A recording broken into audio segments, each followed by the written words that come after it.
Hello there, Ringside Crew. Hello there, Ringside Crew. Hey dudes at Ringside Crew, this is Davian.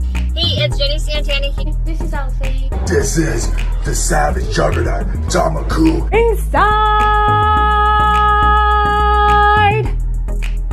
Ring! This is Thomas D. Bruff. This is Billy Starks. Mr. Chad Epic. Megan Mason.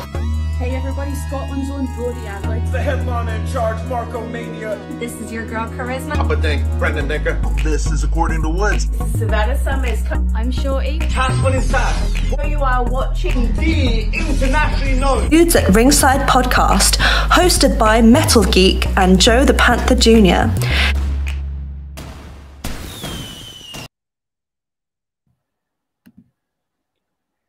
Hello there, wrestling fans. Hey, Vinny, and welcome to another episode of the internationally known Dudes at Ringside podcast. I'm your host, Joe, the Panther, the third, and I mean the third, not the fourth or fifth.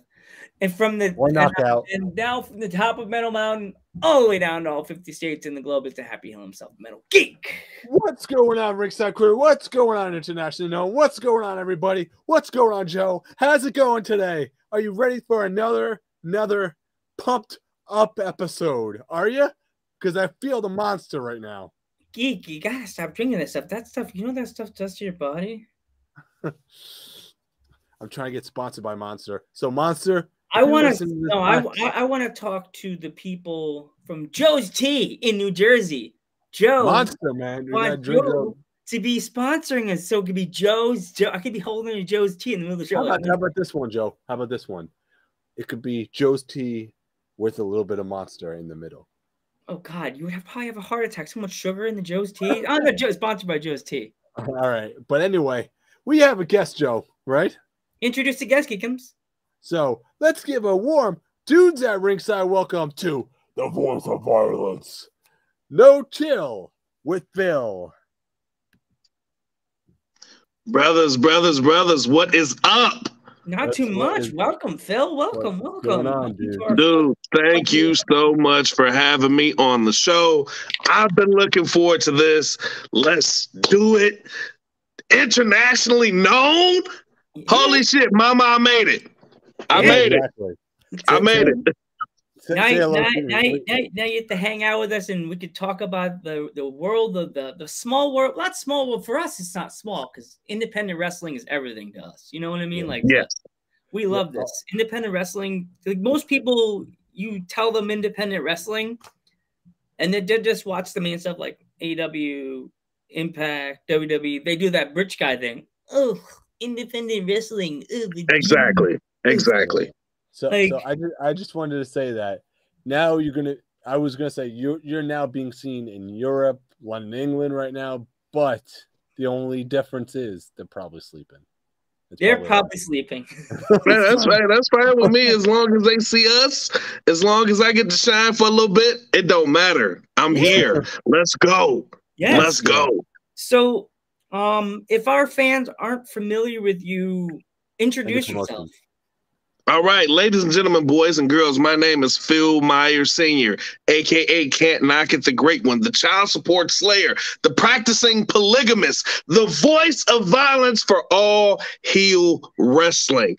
All Heel Wrestling is a independent indies group, wrestling group, if you were, based out of Chicago, Illinois, mostly Midwestern Illinois, and we got some of the top talent around, bar none. I ride for my squad. I ride for All Heel. We got the baddest and the best of the best in the business right now.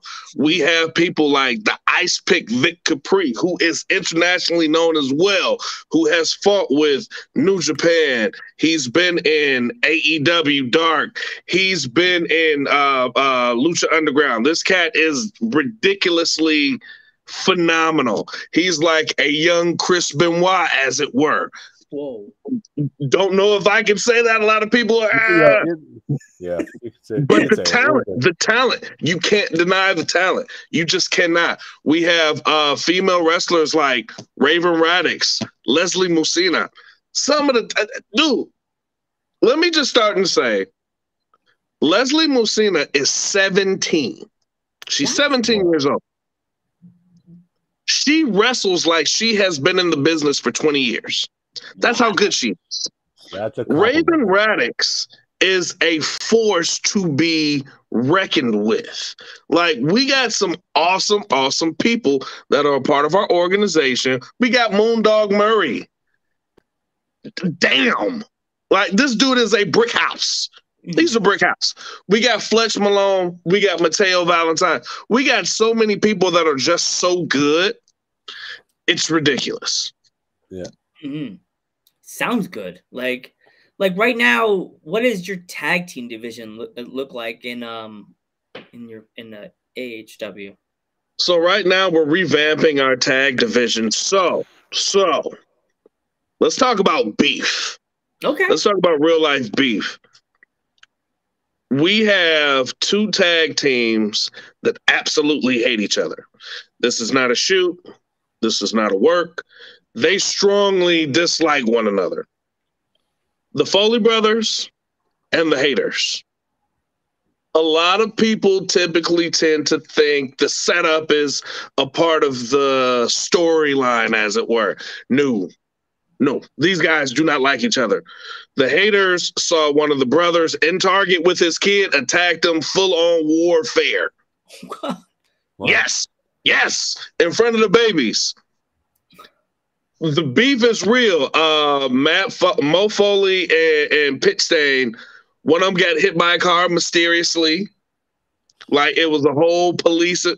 It's nuts. It's nuts. These guys genuinely do not like each other. It also makes for a phenomenal match when we can kind of get them under control. Right now, there's so many moving parts in our tag divisions where we're in a tag team, but I got to be the star and just things don't work out. It typically happens. So it's more so a smaller division right now. We've had a lot of teams break up. Right now, the main 2 tag teams that we have are the Foleys and the Haters, and they can't stand one another. Yeah, so it goes to speak about that. I mean, have you ever heard of the Walmart Boys or no? I have not. No, so they're these YouTubers. They just wrestle in Walmart randomly. I swear. I saw it on TikTok, and I was just like, really?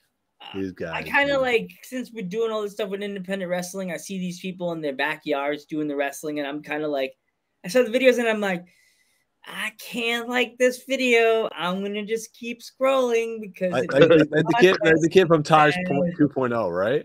You know the kid. You know what I'm talking about, or no? Yeah. Fuck this shit. Yeah. You know. Wow. Okay. You know his name? Oh, crap, I forgot his name. No, the Superhuman. That's his name. Superhuman. Okay. He just does, like, I think he was on Taj 2.0, and then he just posts videos every so often. Like, he'll post like him doing an elbow onto thumbtacks or Legos with a table, and I'm like, what is wrong with this guy, man? You know? He's getting views, and I think Joey Janela invited him. Oh wow, yeah, because he was getting a lot of views on YouTube. So yeah, that Joey Janela said, "Why don't you come on down to spring break? You know, okay, we'll have a spot for you over there." Okay, yeah. So when did AHW get their first start? Like, when did they open their doors? So shout out to King Torch and the Heathen, the authority, as we call them. So All Heel got its start in about 2019 during the pandemic. Oh, wow. Yeah. Torch is one of those guys that is larger than life, like just a monster of a man. This guy's like 6'9", damn near 7 feet. When I first met him, he was telling me he was putting together a wrestling organization.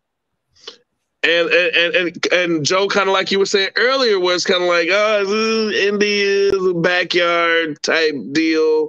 Yeah. Is it wrestling or is it just a bunch of people in the backyard doing stupid shit?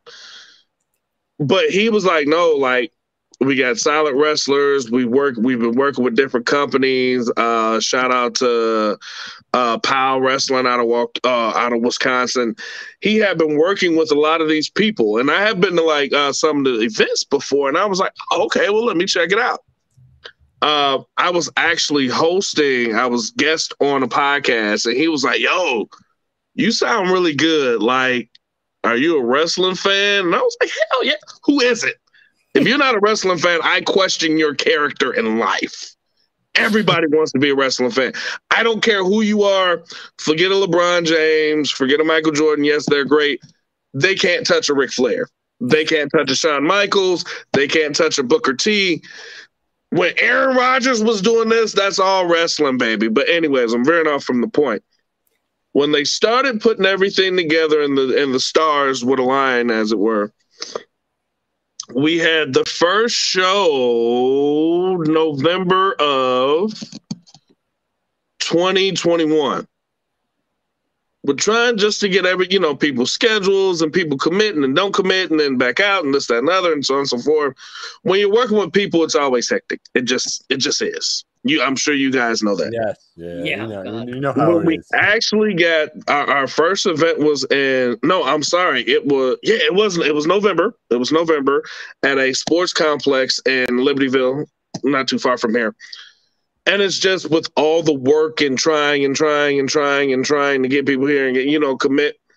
It's a hassle. It's a headache. It's sometimes it's more trouble than it's worth, honestly.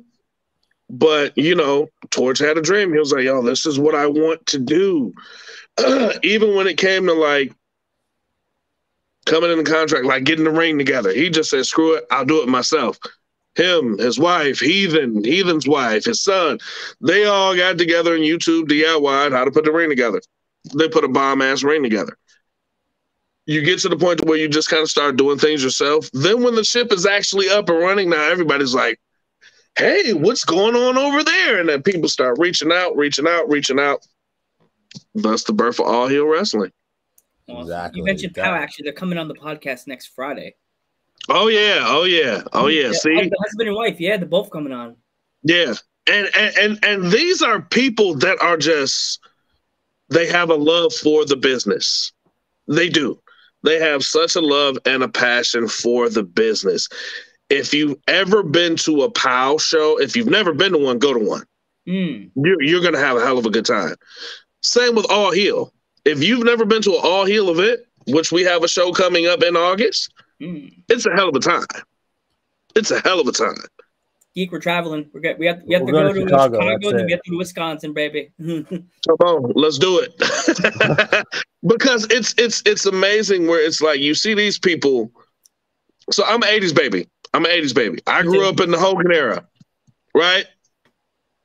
And by the time you kind of get to 7th, 8th grade, it's like, you still watch wrestling? Hell yeah, I still watch wrestling. And it was one of those things like I could care less about basketball. I could care less about football. You look at wrestlers, they get no time off. Yep. You get basketball season, football season, baseball season. Yeah, just that season. And then they got that time off to rest and recruit and do this and do that. You look at a workhorse like John Cena, whether you love the guy or hate the guy, that guy went consecutive for how many years straight? Same with The Rock. Same with Stone Cold. Same with everybody. Only time they really get off is if they're injured. Yeah. Yep. Or a family emergency. Things like that. But more often than not, and you hear, like, you watch some of those documentaries on like a Dusty Rhodes, a Flair, a Macho Man, where they was like, yo, I miss my kids' birthdays. I was constantly traveling and trying to make a living and trying to build and carve that legacy for myself. You hear about that more often than not. That's a tough business to be a part of. And then they do it for people like us. What better way to celebrate them? What better way to celebrate them? Exactly. Yeah. It's like it's a thing like me and Geek and you, Phil.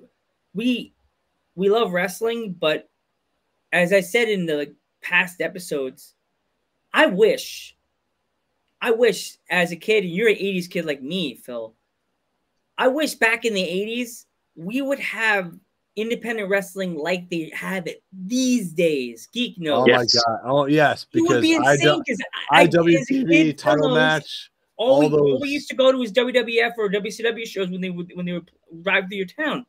There was really no. It was independent wrestling, but it wasn't so big. It was like tiny. The posters were nailed to a street sign, and it's like, oh, there's a show tonight. Oh, what's this? You know what I mean? Like, there was no internet. No. What internet? Your mom picks up the phone, you lose the whole thing. There was no IWTV back then. There was no title match back then. There was none of that. So it's like the smaller indie companies had to rely on tape trading back then. Like, for example, you go to the show. Hey, I have a VHS tape. You want to buy it? It's like $20. There you go. Right. That's how you would watch and keep, or you would actually have to go to the shows to find out what was going on. Because absolutely, you'd have to be kind of connected somehow, some way in that pipeline to know when the next show was, if it's the next show, different things like that. It's funny, and I know a lot of my Waukegan peeps. When I was a kid, I'm not sure if it was an indie thing. I don't know how this worked, but in Waukegan High School, off of Washington and Jackson, as a kid, there was a wrestling event there. It was not WWF then. They didn't have that on the side of the ring. It was just like a wrestling ring. Jake the Snake was there. Coco Beware was there. The Bushwhackers were there. These were big names. So just imagine being like 8 or 9 years old, seeing these guys that you see on TV, and they're in your hometown. And it's not Rosemont Horizon. It's not the Allstate Arena. It's not Madison Square Garden. It's a high school. It's a high school gym. And you're seeing these people, and yes, Jake the Snake had Damien, and Coco Beware had the bird and strutted out. Junkyard Dog was there and did the classic shake, rattle, and roll. It was awesome, and it was one of those things where you think back and it's like, who promoted this show? Who was it with? Who was it under? And surprisingly, it was like a random flyer at like the barber shop where, oh, here, you know, they're doing this and it's $5, take your kid. You know, it was almost like they promoted it like the town fair. I was like, well, who goes to the town fair, you know? And why would you want to go to the town fair at 8 years old, you know? It's there for you. It's a fair. Like maybe the candy, but that's about it. Like right. When me and Joe were growing up, we actually used to go to a place called the Rexplex. I don't know if you're familiar with the Rexplex or not. I don't know if they have that. I've heard of it before. The Rexplex. So this is like a skating rink, and this is where they had wrestling, and then the skaters would go like skate on the top, and they would watch. They'll be like going looking.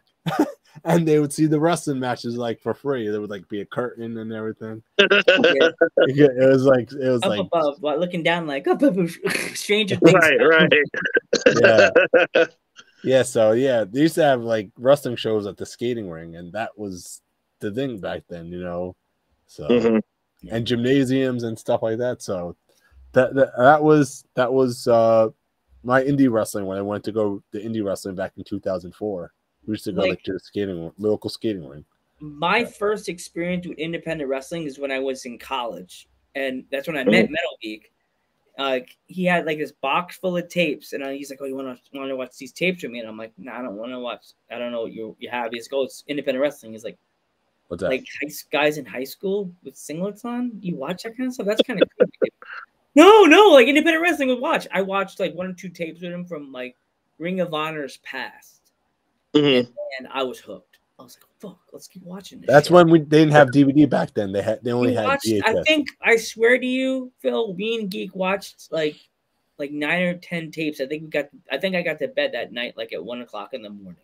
Wow. We just kept watching and watching and watching and watching. Yeah. Ate all Geek snacks. He was so pissed. But dude, it's nights like those where you fall in love with wrestling. Yeah.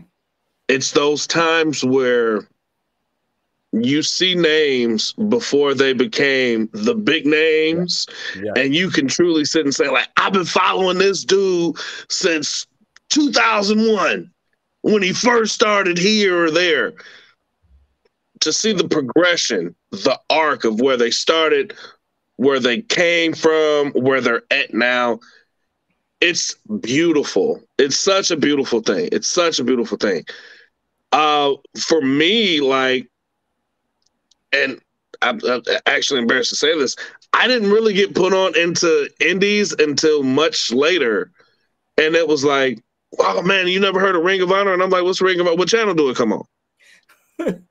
You know, and it's like, no, like they got these young cats, like, and it was like a Seth Rollins and a CM Punk. Yep. You know, and I'm like, well, who are they? And what's this Ring of Honor and all this other stuff? And then you hear about, okay, so initially, indies to me was presented like ECW. Yeah. Yeah. And then remember, it was a lot of off-brand wrestling that tried to bite off of ECW, where it was backyard wrestling and, oh yeah, where it was like, y'all just some drunk asses fighting in the backyard, hurting people. Like, did you literally pick up a lawnmower? And it was just kind of bloody.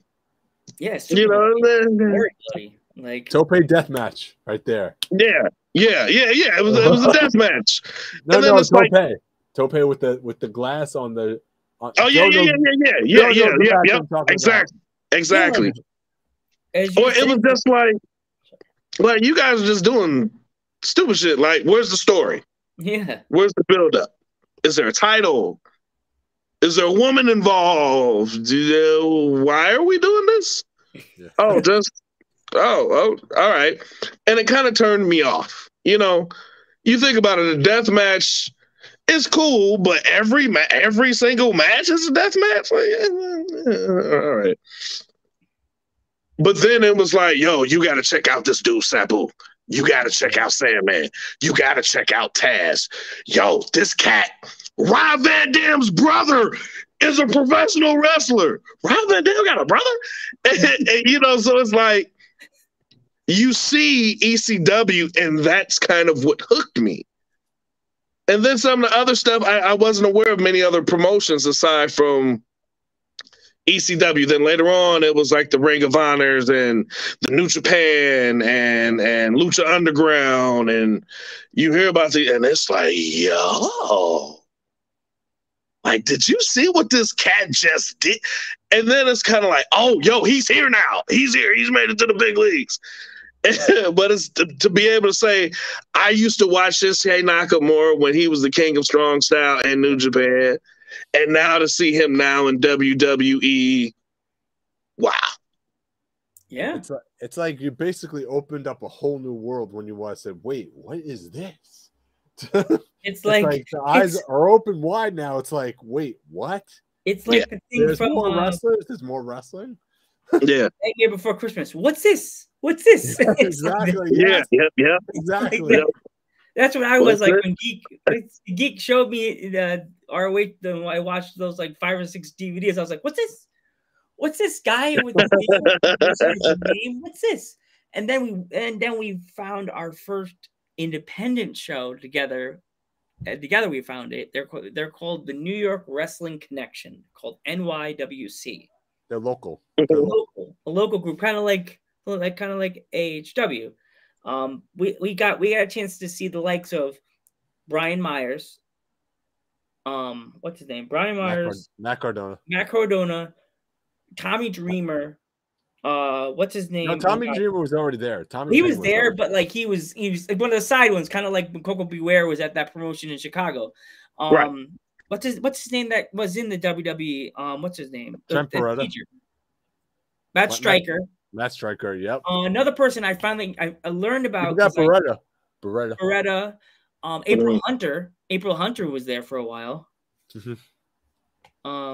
There was a bunch. SATs. There's a bunch of names that SATs. like nobody really knew, and then we kind of like were like, oh my god, did you see this person? Did you see that person? Like You forgot SATs, Joe. the most importantly, the motherfucking SATs. SATs. Amazing Red.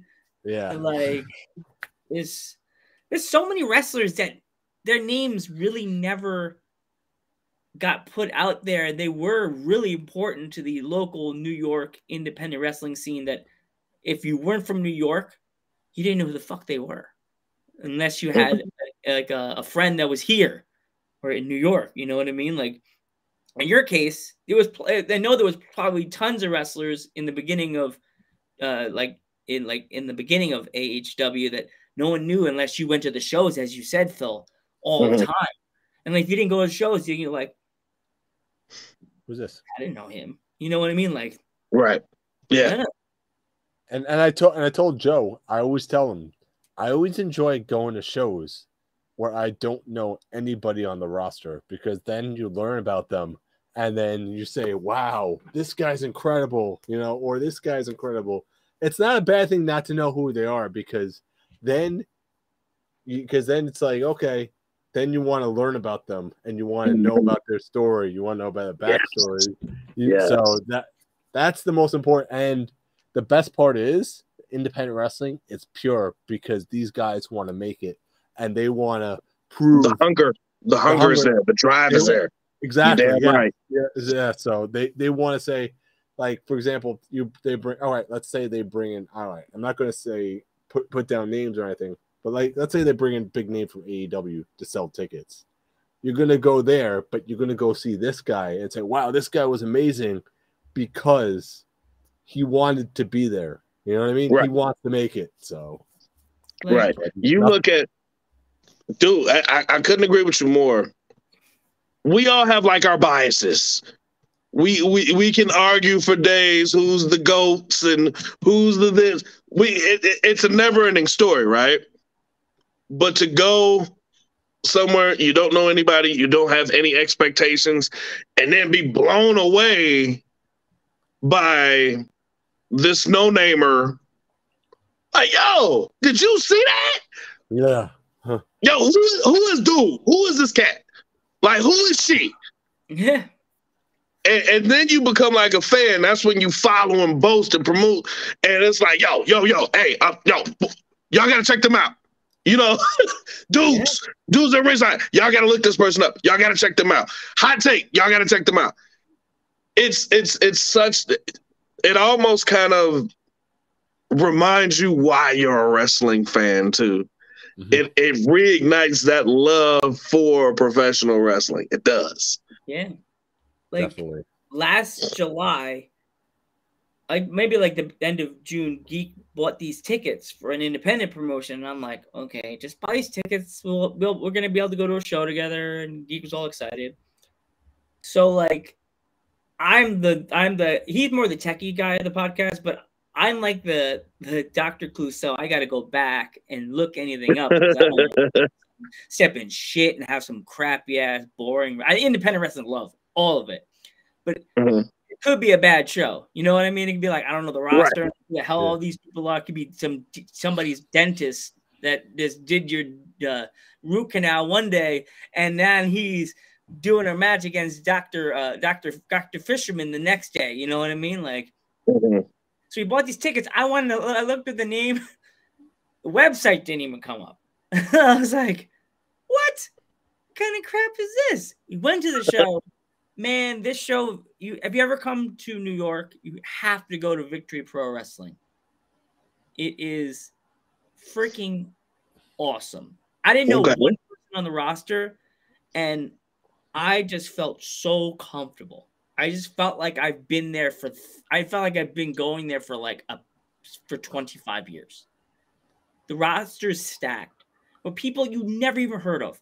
And they're so good. And they're so good at doing their characters. It's just amazing. Just people that don't know who Victory Pro Wrestling is, look them up. Go to their YouTube channel. They have shows on there. Just watch everything they put out. They're so fire. Like they're so good. And AHW too. And AHW, like they got some good rosters. And you should definitely just check out if you're not from that area, just look that name up. You'll be able to find their stuff. You know what I mean? Like, yeah. It's dude. When you look at and I guess I'm kind of spoiled. I can't lie because I love my big leagues. But it's like, yo, we got people. I put Vic Capri up against anybody in AEW or WWE. Wow. I would. Like, they bring their best, Vic Capri. Hands down. Hands down. I would take Raven Radix, Leslie Musina against any top female competitor that they have in the big leagues. Ooh. And it's not and I want to be clear with you guys. It's not my bias. It's not like, oh, because I'm with All Heel, I'm just saying, or no, we are no. Talent, in-ring talent, the goal, the drive, the heart, the determination, that ruthless aggression, that old school wrestling tactician we got. We have. And I'm willing to put them up against anybody. Wow. Anybody. Here we go. Got a match for you right now. Have you ever heard of Mother Endless? No. Oh my gosh. You have to look her up after you're done with us. She is a dark character. Her voice sounds like something out of a horror movie. Yeah. And anywhere she goes, she wins. She's scary. She's scary. Her voice gives me the chills even watching her promos on Instagram. Okay. Yes, she looks somebody like have to look up right now that you might want to consider bringing over. So I swear. Oh my gosh. And also Karen Bam Bam. Bam Bam's another one on the East Coast. Karen Bam Bam. Oh, she's good too. She's another good one. And as Kayla Spark, she's another good wrestler that you guys should definitely bring over. She's good. Okay. A girl I'm from PA, so another one is Adina Steele. She's from Scranton, Pennsylvania. Okay. She's a good one. Vicious Vicky is another one that you guys should try to bring over. Anastasia Morningstar. Anastasia Morningstar. Yeah. Wow. From Mexico. It was great. You guys are throwing out names, and again, these are people I've never heard of. Exactly. Now you see the love and the passion. Like, yo, you got to check her out. Yo, you got to check her out. Yo, you got to check them out. Dude, it's stuff like this. And I'm sure you guys have geeked out. You ever just been on your phone and watched one wrestling video or promo, and then you go down the rabbit hole, and then like 2 hours have passed, and it's like, damn. I think I've watched so much independent wrestling. I think I gave up on AEW and WWE pretty much. I've watched. That's how good on the podcast. Phil from South Africa, female wrestler, blonde hair, blue eyes. And the owner sent us one match. I sent the link to my computer. I started watching it. I thought it'd be one match on there. There had been 10, 15 matches and the matches you need to see in the corner. I watched like 90% of them. And she's a good wrestler. Just nobody knows here in America. She's from South Africa. Wow. Yeah. She's big over there. Like she's thinking about coming back to the business. She doesn't know. But I'm like, her owner wants her to go to like he wants her to do big things, and I'm like, I have no say because I'm just a podcaster with a microphone. But I think she needs to come back. She needs to come to America and like maybe start on, I don't know, the West Coast near Chicago. I don't know. Just saying, man. And Chicago is such a wrestling city. Definitely. Chicago is such a wrestling city. It does my heart good when you hear someone to the likes of Stone Cold Steve Austin say, God dang, I love Chicago. I remember this match, Rosemont Horizon, and blah, blah, blah. And it's like, that's my city, baby. Because nothing can compare to Madison Square Garden. Nothing can compare to LA Forum. But Chicago, baby, Chicago. It's something about Chicago. It's just something about it. New York, Chicago, LA, all the top three right there, the top three cities that wrestling, and even not just wrestling, music also. Man, dude, don't get me started. Don't get me started. Trust me. I'm hanging out with you boys, and I'm lucky and blessed to be hanging out with y'all. We can hang out all damn night. I'm with it. We can talk in music, comics, wrestling, and 9 times out of 10, we got a lot of stuff in common. So I'm with it. I'm with it. I'm here. That's cool. Like for me, like I grew up going to the Garden. Like my first, I told this to Tornado Tag was another podcast we had on, and we went on their show. My first show I ever went to, here we go, shows my age. The main event of that show was Hogan versus Sergeant Slaughter, the boot camp match. Ooh. And the opening card should have been the second main event. It was Ricky the Dragon Steamboat versus Haku. Wow, dude, am I right? Shouldn't that have been the second main event? Before the Slaughter match. Agreed. Both of them. They made the crowd. The crowd was standing. I'm little, so I'm like, put me on your shoulders. I can't see the action.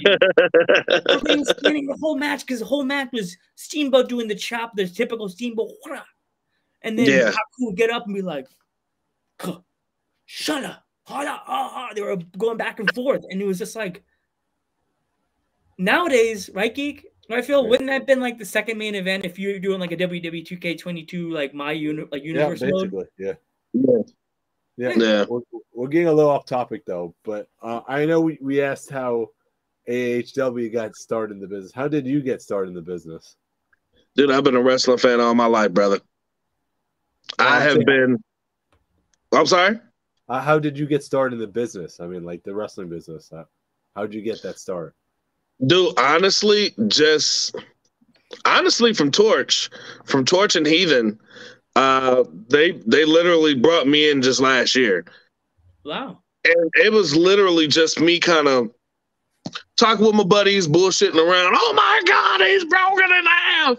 You know, my terrible JR impersonation or different stuff, or just kind of calling different matches and speaking on it.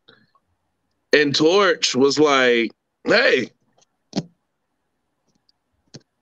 you want to be our voice of violence? Sure. And to kind of dive a little deeper, bro, I got my start, whatever, what have you, in wrestling since I was like a baby. Me and my grandma would watch wrestling together. My grandmother. And she loved Flair. I hated Flair at the time. She loved Flair. She loved Arn and Ole and Magnum and Dusty. And this was like NWA wrestling. She loved it. I loved it too. And then just seeing like what they could do. To me, wrestling was like real life superheroes.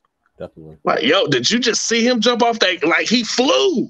He jumped off the cage. He was flying. He lifted Andre the Giant. Who can do that? You know, superheroes.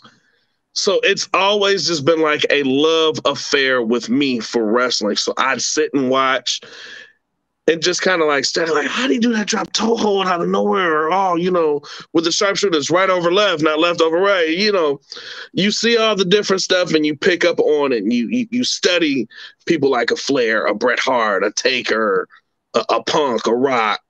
You study them. And then it's kind of like when somebody asks you to do something that you already love, it's seamless. You just jump right in. My first show with All Heel was November of last year. And people were like, yo, how long you been doing this? And I was like, it's my first day. Wow. Like bullshit.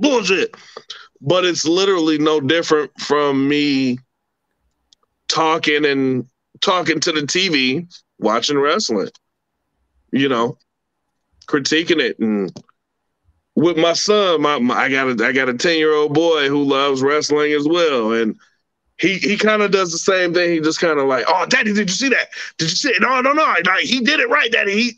He botched that move. It's different stuff that he can pick up on that I was able to pick up on. That's kind of how I just got my start in wrestling, dude. Wow. So, go on, Geeko. No, go ahead, Joe. So, like, right now, out of everybody that's in AEW, like, if you had to give a top 5, who would, if you were like the big guy, who would you have face the champion right now? Like, who would you want to face? Who would do like? I think I can mess that up, but like. So right now, our champ is Gunnar Wicks. Gunnar Wicks.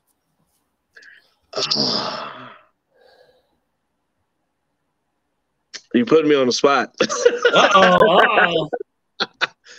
That's such a tough one because Gunnar, this dude is 6'6", 300 pounds of raw muscle. Whoa. A beast.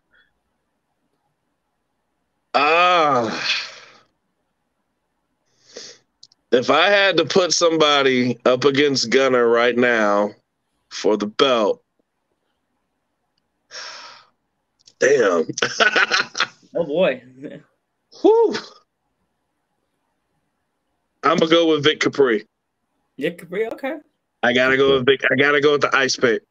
Okay. I gotta go with the ice. And Vic Capri is actually our Midwestern champion right now. Okay. But it's talent for talent, move for move. Yeah. Gunnar versus Vic. Because that would be such a chess match. It would be a chess match. It would literally be mechanics, skill, and talent. Definitely. That's just what it would be. Yeah. Okay. Keekins? What'd you say your favorite match from AHW is? Favorite match ever they produced? Wow. Favorite match ever would be Mateo Valentine versus Fletch Malone for the Change of Fortune Championship. Yep. That was a match that did not stop. It didn't stop. It didn't stop. It didn't stop. It didn't stop. It was so good. Fletch pulled it off. But he literally pulled like an edge type move. You know, he pulled one of those. Look over there, ref. And he grabbed the truck. His ring awareness is what saved him because Mateo had his number. His ring awareness is what saved him. So I would have to say that Mateo versus Fletch for the Change of Fortune Championship. Yep. Always a good heel right there. Yeah, man. Yeah.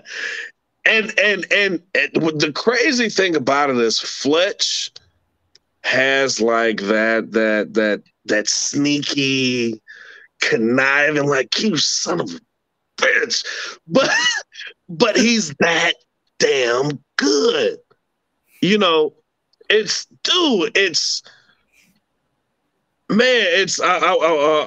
definitely have Torch send you guys a copy of that match. Okay. It was so good. I mean, chop suey. The chops. Oh, geez. The chops they were giving each other gave me welts. Ooh. Yes. And I mean, it was so good, man. And this was something that they both wanted. Fletch was just sneaky enough to pull it off. Yeah. So Yeah.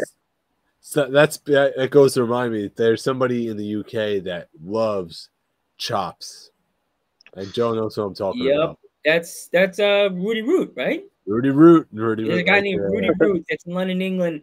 Man, if he owned a meat place, he'd be the king of the chops. It would be rare. Everything would be rare. Yeah. Now I gotta make Rudy Root an apron with fake blood splatter on and king of the chops. King of the chops, right there. Man, Rudy Root. That's another name I gotta check out. Rudy Root. Rudy Root. We got who else? We got his gimmick Virus. Wait. Oh yeah, his gimmick, Rudy Root. Sorry, Jeff, for cutting you off. His gimmick is he's known as the Chop Party, and he hits a mean chop, like a real, like you hear it, like it's not like just a chop, it's like a whack, like you hear it. It sounds like someone said something to their mama, and you could hear it from across the store. Yeah. You know when you're at a Walmart and you hear someone getting a slap in the face, and you know they really fucked up. This moment, that's really rude. I'm a greeter. I know the sound. Ooh, they must have really hit something. I could hear it from one end of the store to the other end of the store. Oh yeah, dude. When you said like somebody talking back to their mama, I knew the level of intensity you were talking about. Yeah. No. And then like echoes. You can hear the Kevin Hart. No, they weren't ready. No, he wasn't ready. They weren't ready. That's one person right there, Chris. Like, it's just like some people don't understand this. When you say someone's getting slapped in the face by their mama and they know what you're talking about, they know you. They know you. Yes.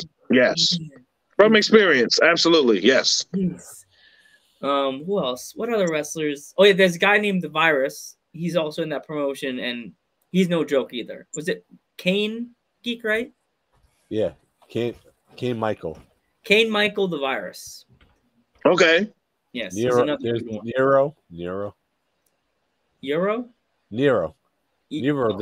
champion, the Isle of Wight champion. And also this one we had on the podcast. He's the owner of Outcast. Who is the geek? Jackson Arrow. Oh my God, that's another name that needs to be brought to America. Jackson Arrow. Mm-hmm. He would make it so big. He would make it in any indie promotion on the East Coast or West Coast. The man, next Will Ospreay. I'm calling it right now. He's the next Will Ospreay. Whoa! I know that's big to say. I know that's big to say. Oh, that's Josh Bryan. Really? Yes, this boy can go. This boy can go. Okay, he can go. So here, I got a question. Sorry for cutting you off, Joe. Yeah, that's good. So I got a question for you guys, since you guys are avid wrestling fans as well as indie fans. Yeah. Do you think it's more beneficial for certain big names, like the gentleman you were just speaking about, that you said is the next Will Ospreay? Do you think it's better for them to stay independent or go to the big leagues? Ooh, what do y'all think? To be honest, you start, buddy. You want me to start off? Yeah. So my personal opinion on that one, I think, to be honest, I want whatever is best for the wrestler themselves. You know what I mean? Like if they want to make money and they want to be the top known all over, I'd say go to the big leagues. But if you want to be the absolute best, and I mean absolute best, you want to make as much money in the indies as possible. Okay. Because I personally think that if you got your feet wet in the indies and you want to go up to the next level and take that elevator up, you better, here we go, this is going to get me a lot of heat. You better have a very good set of shoes because sometimes the elevator is not a good way to go. Sometimes it's best to go take the stairs. Take it slow. That's all I'm saying. If you're a new independent wrestler and you want to shoot yourself up to the next level immediately, just get a nice pair of Nikes and take it slow up the stairs, because if you trip on the way up, you're gonna look stupid. Start in your local area and do these little independent shows. You never know, your name could be known halfway around the world without even going on AEWs, without going on the Impacts. Like, start small. Like, if you're in Chicago, start at AHW, somewhere like that. If you're a local boy and you want to start in Chicago and do like that, you know. If you're in Wisconsin, start in POW,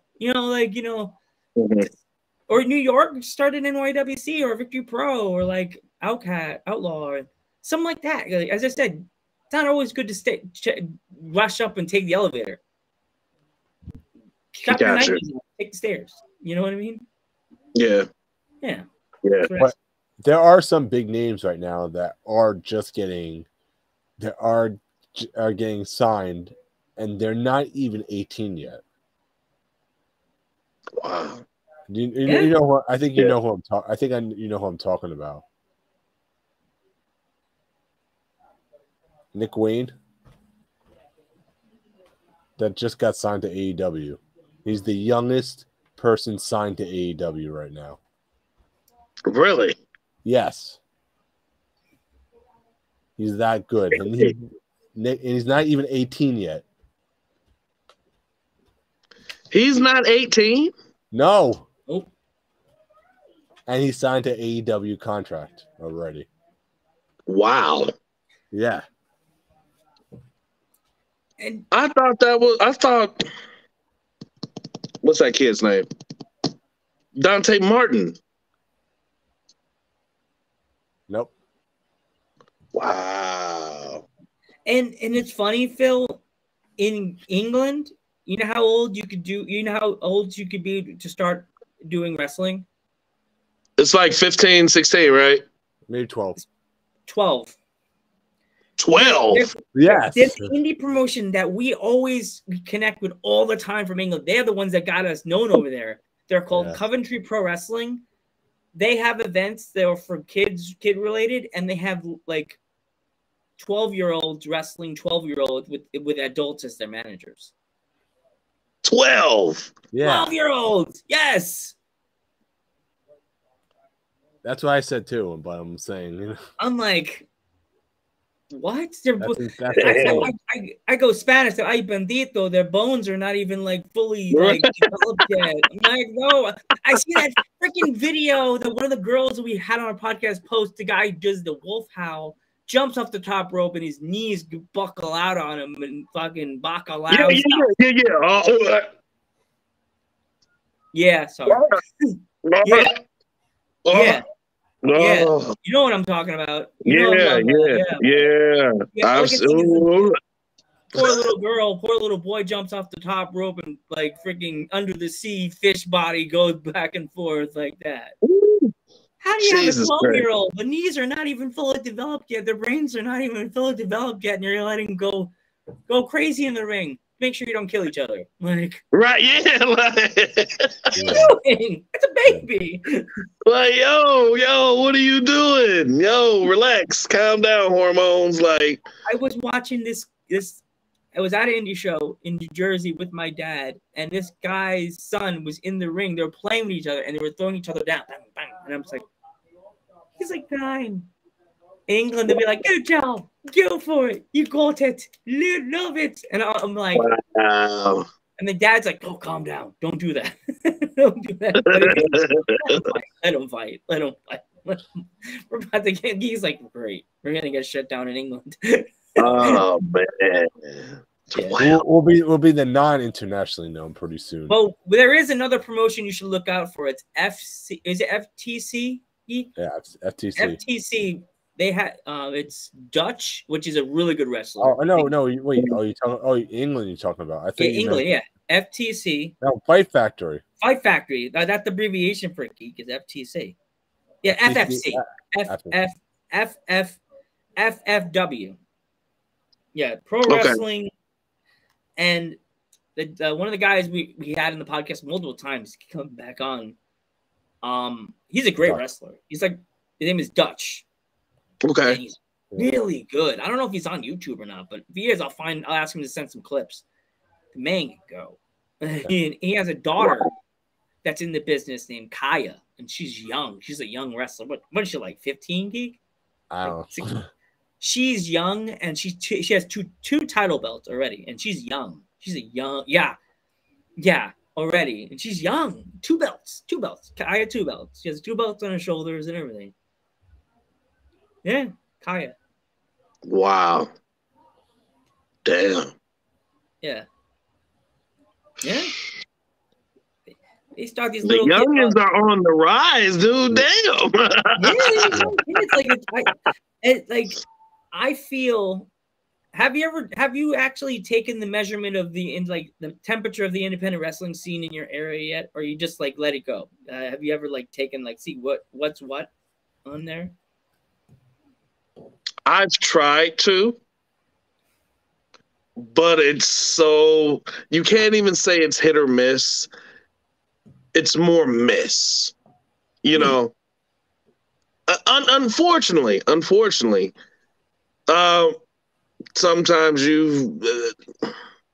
sometimes shows have been canceled because not enough tickets have been sold, which kind of sucks, you know.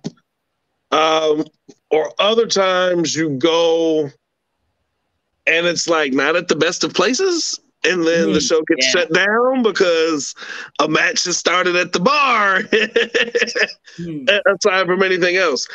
It's different. It's so different. It seems like now, and this is just my perspective, hopefully I don't get any heat for it, but if I do, whatever. It seems like if you're not with a bigger known promotion, or at least have a toe in it, people write you off. Wow. Mm-hmm. They want the big names. That's what they want. Yes. Which is I don't get, you know? It's sad to say this on the East Coast, the New York side of it. I'm from PA. I've been to one show, but it was in Jersey, where Geek is. It's not 3 or 4 guys own one promotion, different promotions. One dude owns a lot of them in the New York area. Well, they partner up. They partner up. Yeah. And they own most places. They'll go to the gym, the BPW. They go to a sports center. Mm-hmm. NYWC, they own their own place, and you think it's like a regular gym. It's a warehouse. A warehouse with no air conditioning, and during the summertime, it is hot. I haven't been there yet, but I've heard it's hot. Yeah.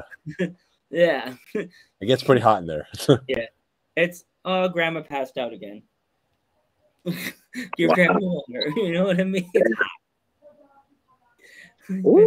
Grandma's down again. Get grandma some water. But this place is in a warehouse, so and then that's where some wrestling promotions are taking place now. In warehouses, they'll actually buy the space and say, "Give me this for the space," and so that will be theirs because they pay monthly. Mm-hmm. A lot of wrestling companies will do that. The ones that have the money, obviously, you know. Yeah. And buy a warehouse, and they say, "Look, we'll buy this, and then we'll set up the ring here, we'll set up the back room here, and then the back room, and then we'll just have people come in." Yeah. Wow. Yeah. How is what you call it set up? Heel wrestling set up. Well, we've actually.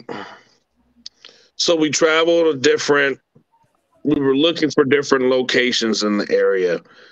The first show we had was at the Canlan Sports Center. Mm-hmm. Extremely nice facility. It's too much going on there at a time. Mm-hmm. You know, so again, I talk about that first show. So we were in the back, and then off to our immediate right, it was a soccer game. Then to the immediate left, it was basketball tournaments and then rock climbing. It's a dope place to be. It's just too much going on. Sounds like Yep, sounds like where Geek goes for VPW. Yeah. No, the Rexplex. No, the Rexplex. No, VPW is like that, Geek. I remember when we went. They have a hockey thing there in the background. Then they'll have like there's games on the while we wait online, and then they're on the the soccer field. So you hear like the end of the quarter of the hockey game in the fucking corner over there, and then little Johnny's playing like the loudest game in the whole freaking room. Yep.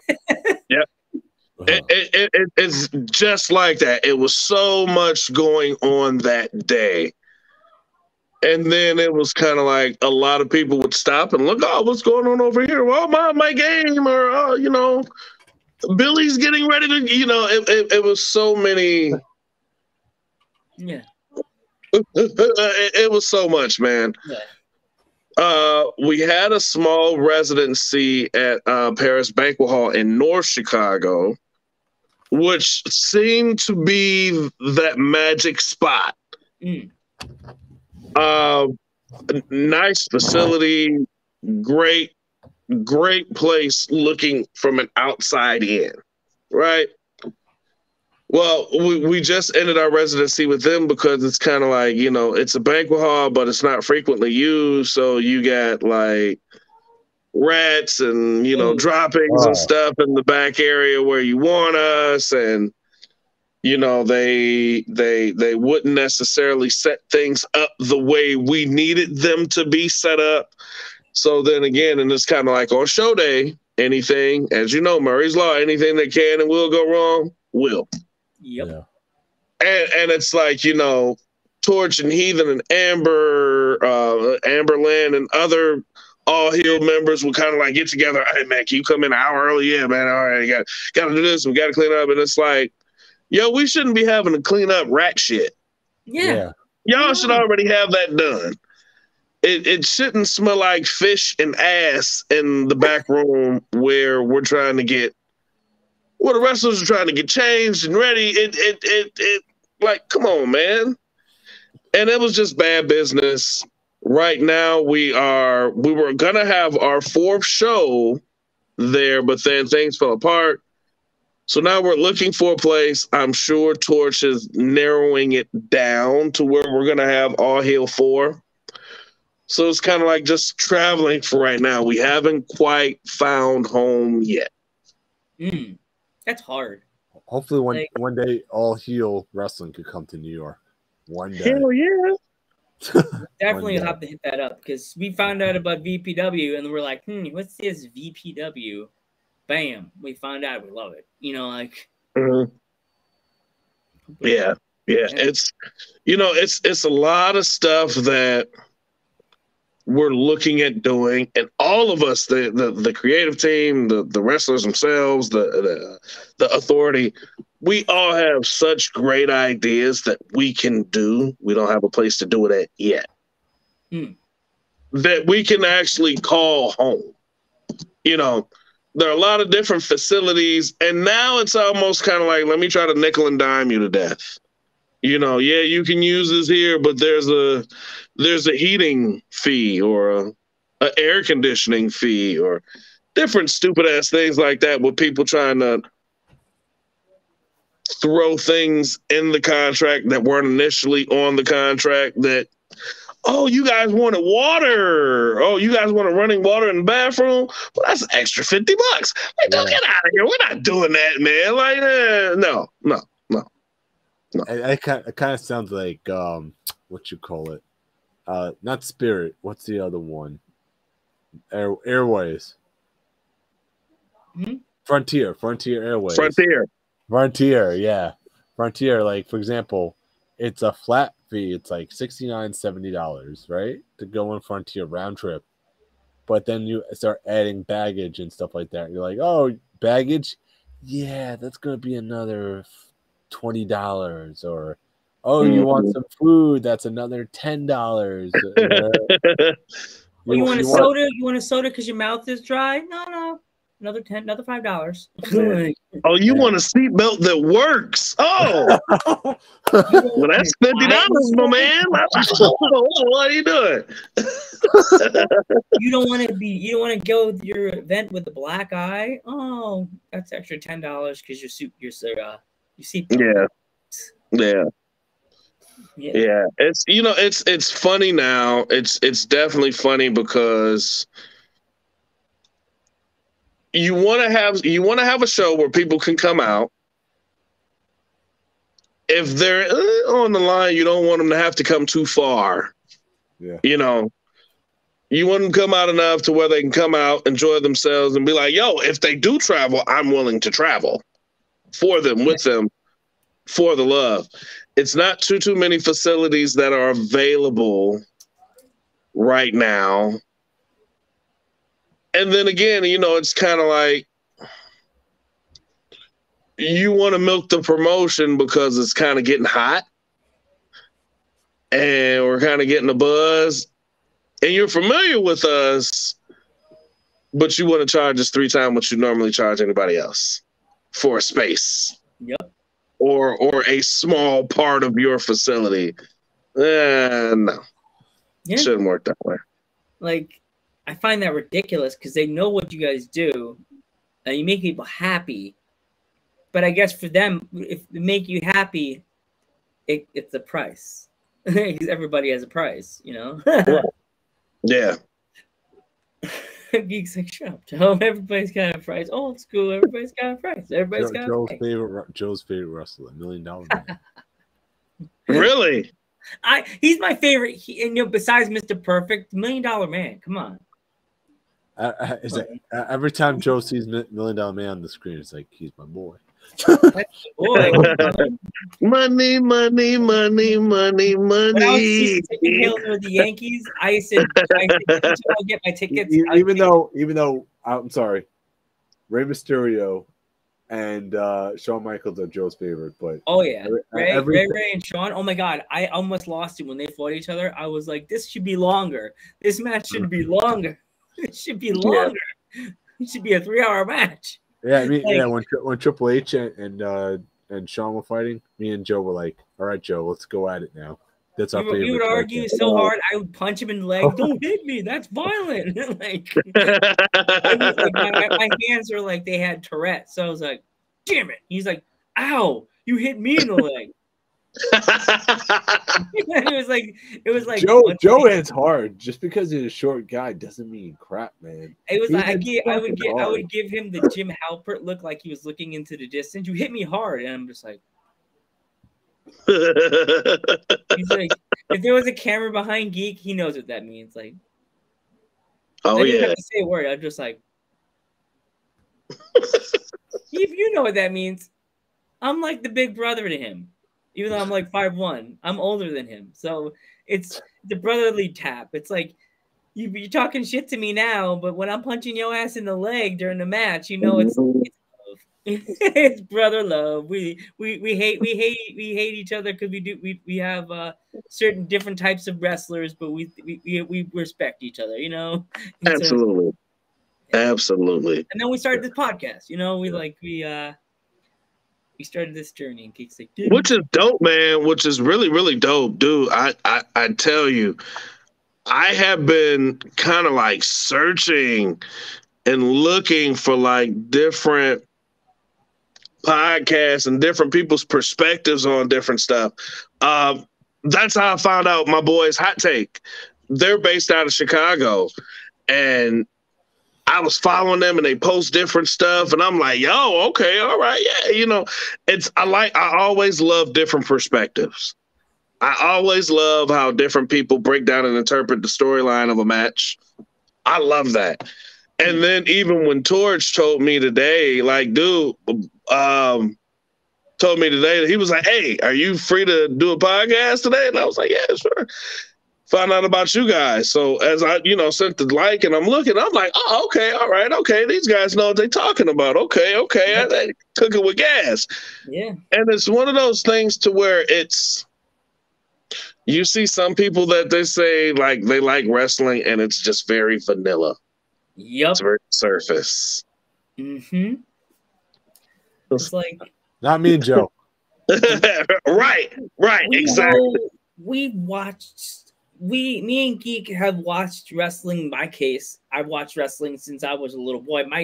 The reason why I started watching wrestling, Geek knows, is because of my grandfather, which was a professional wrestler. Yeah, he wrestled from 1985 to 1986. And I learned about him because of my dad. And my dad told me, your grandfather was a wrestler. And I'm a little boy. I'm like, okay, cool. And then I started hearing more and more stories about him. And I was like, I'm going to watch this because he did this all of his life. I didn't know him because he passed away before I was born. So, right, Geek? And all I would talk about in college was about that. And then I met Geek. And we just clicked because wrestling. And yeah, it's been fire ever since. Every chance we had, we just for me now. It's just indies. It's all about the indies for me. Wow. Yeah. See, for me, it's everything when I can get to it, when I can watch it. You know. Yeah. It's and you think about it now, which is dope now, especially if you're a wrestling fan. Yeah. Wrestling comes on every day of the week. Yep. Especially if you got cable TV, it's every day of the week. Which for me, it's kind of like, okay. And Monday Night Raw, Tuesday NXT, Wednesday AEW, Thursday Impact, Friday SmackDown and AEW again, and you can catch New Japan on Saturday, and it's always something, and I love watching and seeing okay, who's next? It's Kenny Omega. You take somebody like Kenny Omega, where a lot of people was like, yo, this dude is good. When he was with AEW, of course, and they the startup, and he was with Hangman. So I was like, oh man, this Kenny Omega guy is really dope. And I'm like, man, I've been watching this cast since New Japan. Definitely. This dude right here has been amazing. CM Punk.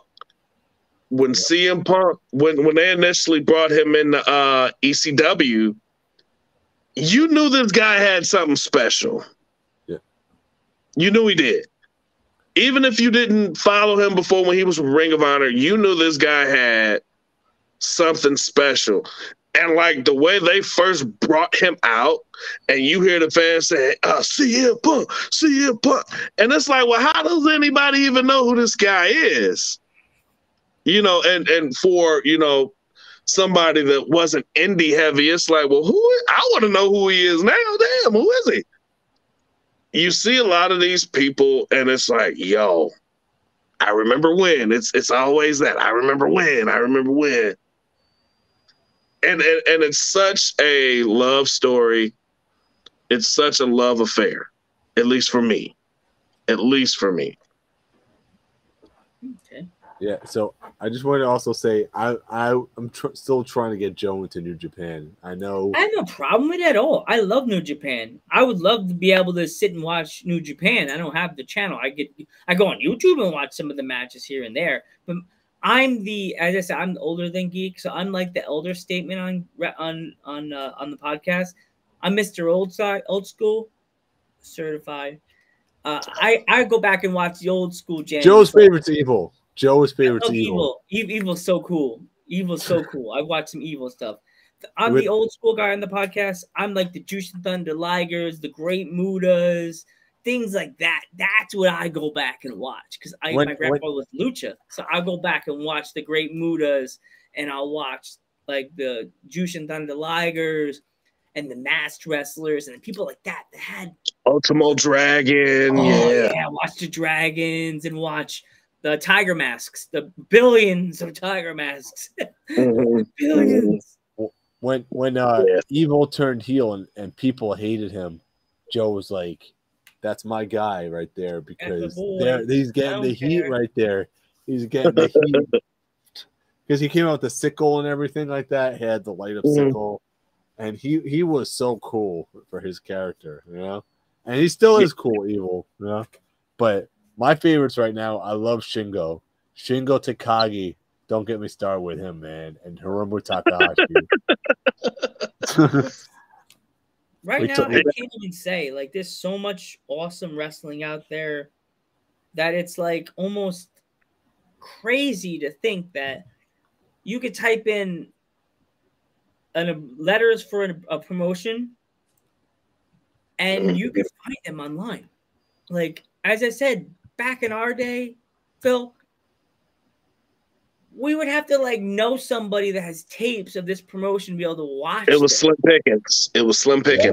I guess with geek, you have to find tapes. Like, you have to. It feels like you're finding your friend's tape trading. Your dad's friend's porn collection to be able to find the fun wrestling shows. You know what I'm like? Yes. Oh, you want to watch AEW's original stuff? Click. Here you go. Yeah. Don't tell anybody who came on this area This is a secret, my friend. No one must know. It was like independent wrestling was like going to the porn section of the movie theater of the video store. The video store, yeah. You didn't know the person, you ain't getting in. Yeah. And it was almost like that too. Like you couldn't go to Blockbuster because Blockbuster would never have wrestling stuff. No. Yeah. Until it kind of became popular. But it was the mom pop video stores that had the VHS tapes of like WrestleMania and Halloween Havoc and different stuff that wouldn't have a lot, but at least they had it. Yeah. You know. Yeah. Yeah. And if you didn't know anybody, it's one of those things, if you're not aware of it, you don't know. You just wouldn't know.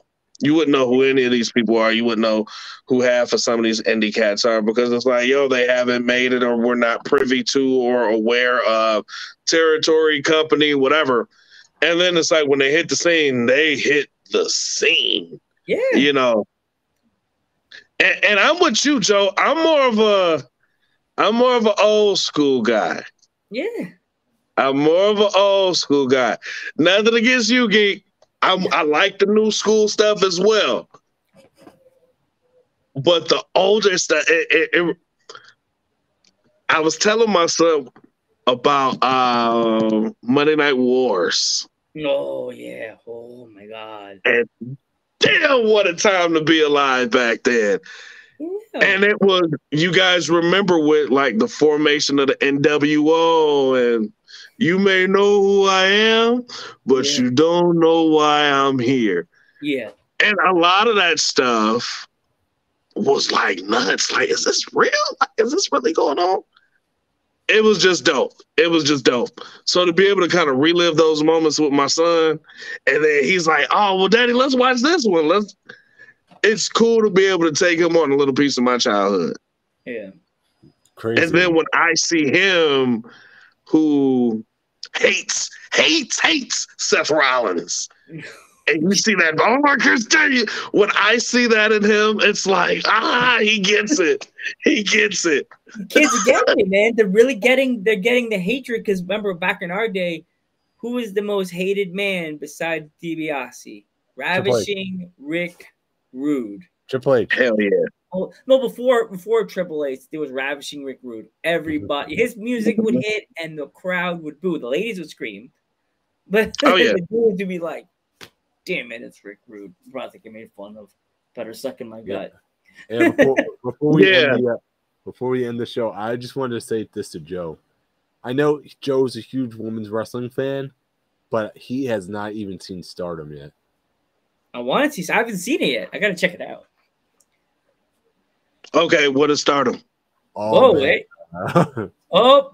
Stardom is an all-women's promotion in Japan. Really?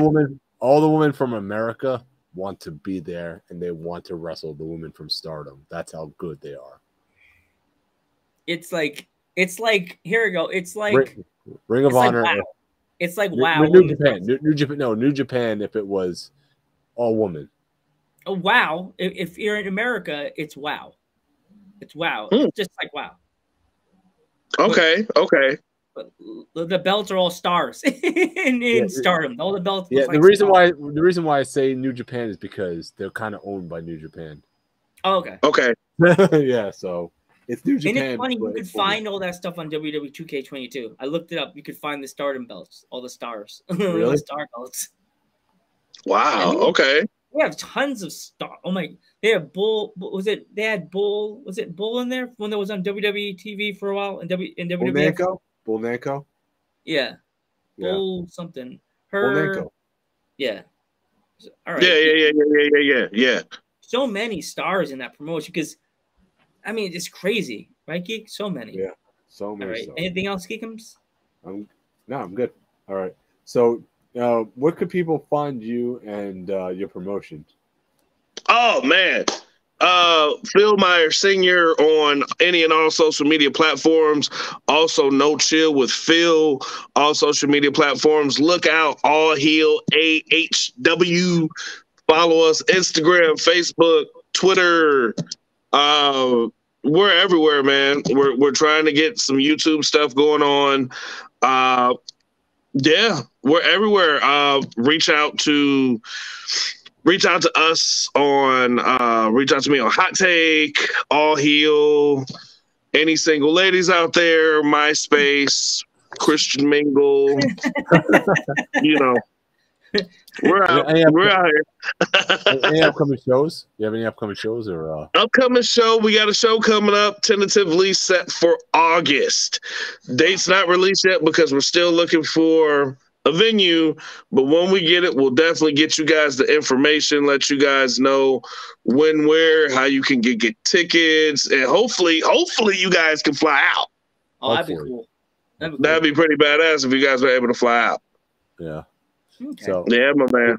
We want to thank you so much for coming on the podcast, man. You've been awesome with the stories. Thank you, the Phil. conversation we had was awesome. This is an electric conversation. I'm serious. Yeah, you said it to us earlier that this is going to be an amazing conversation, and it has been. It has been definitely. Thank you, dude. Thank you to you guys, man. Like legitimately, you guys got a fan out of me. If there is anything I can ever do for you guys, please do not hesitate to reach out. It's truly an honor, and I'm not blowing smoke. It's truly an honor to be able to talk wrestling with other true fans of this craft. Yeah. I love this shit. Yeah. I love guys that love this shit. I love people that love this shit. I said it earlier. Everybody wants to be a professional wrestler in some way, shape, form, or fashion. And you two guys are fucking superstars. Thank you. Thank you. Thank you, man. I think that's gotta be a clip or something, because that's like a promo right there. Geek's the king of the clips. He put us over. He put us over. There you go. Oh gosh, totally did. I'm the muscular one. I'll be the one that's like has to drag Geek and put him on top of the view for the win. I'm like, all right. I'll just walk to the corner.